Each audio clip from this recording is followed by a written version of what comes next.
Ritchies came out in 1855. They were abolitionists from about 10 hours down the road on Interstate 70 near Indianapolis. John and Mary Jane came out here with 2 kids. One was less than a year old, Anna, and then Hale, who built this house in 1887. He was born in 1851.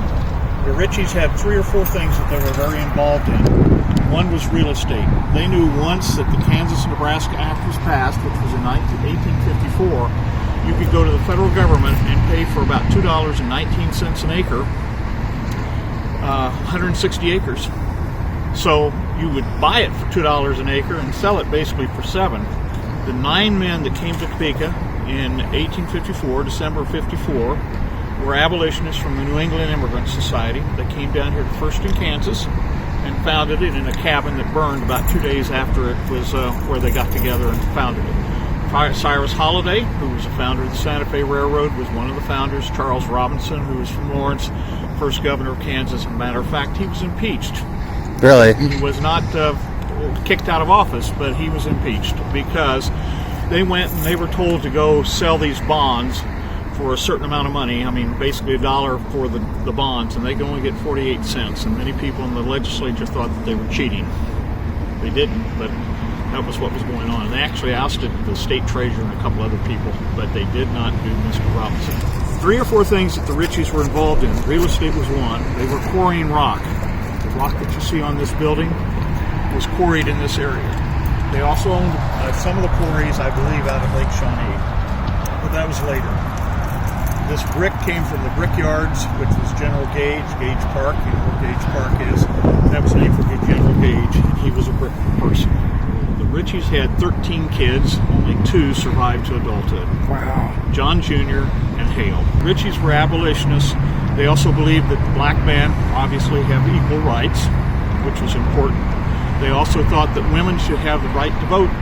They thought they were really strong on that. Susan Anthony stayed with the Ritchies in 1867 before she made her presentation before the legislature, and John actually introduced her to the legislature when she made her plea to have equal rights. 20 years after the 1859 Constitution, the Wyandotte Constitution that you may be familiar with, was a anti-slavery constitution, and we still use it. It's been heavily amended, but we still use it. And he tried to get more than being able to vote, in every election here in Kansas, and he was unsuccessful except for getting women to vote in school board and city elections.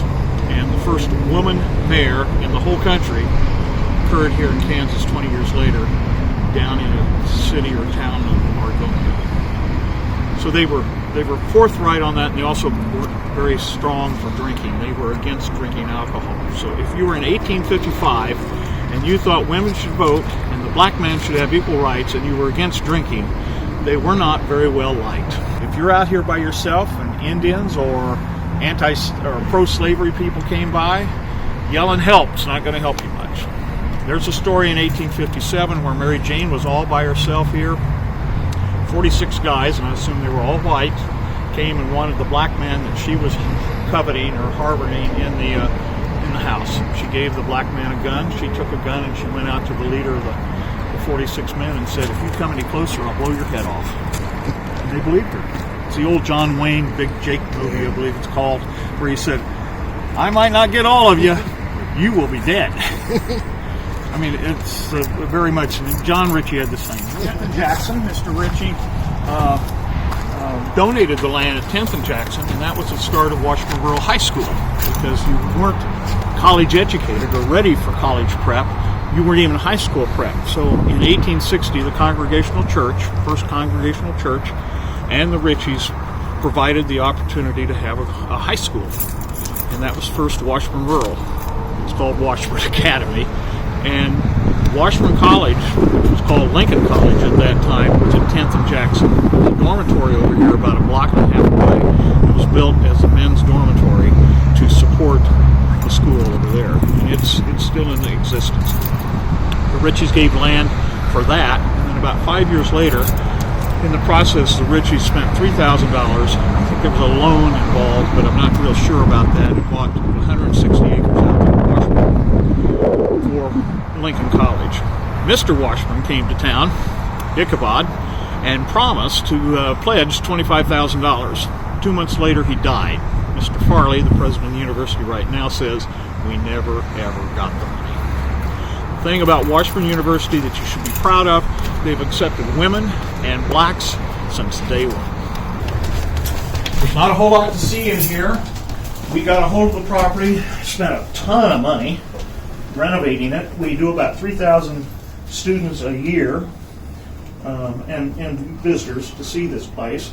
This has 7 rooms, 2 downstairs, 2 here, and then 3 upstairs. There are bedrooms upstairs. There was a kiln on the site. This is a picture of a rundown kiln. It was located to the southeast. This is the Santa Fe Railroad. The Santa Fe did not come here until 1872, 16 years later after this building was built. This room, we don't know what this is. We need money to figure out what to do with it. We want to show you what it looks like when it was built. Rafters are the same. The 2x8s, there's stencil that shows that when it was built and so forth. I don't think the floor is the same, but I'm not sure. But this is really gives you an idea of what it was like and what they were putting up with. And the Ritchies were, I think, were pretty well-to-do at the time in the 1850s. Where you're standing in 1860, a man by the name of Leonard Arms was still upset about John Ritchie's position, even though John had been exonerated and pardoned and so forth from his problems in the 1850s. He had been appointed by President Pierce, Leonard Arms, and he was a deputy U.S. Marshal. And they ended up arguing outside, and they got into this room, and both men, John Ritchie and Mr. Arms, have their guns drawn.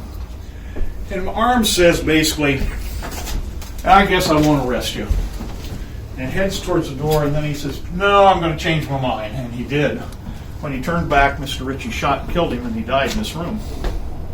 And unlike our court systems we have today, they had a hearing within a day. And I've read the transcripts, and they all say Mr. Ritchie shot Mr. Arms and killed him.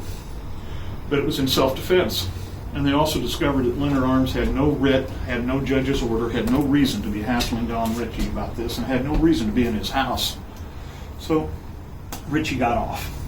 He did do things that we now have accepted as being good for the country, and he was just about 100 years ahead of his time.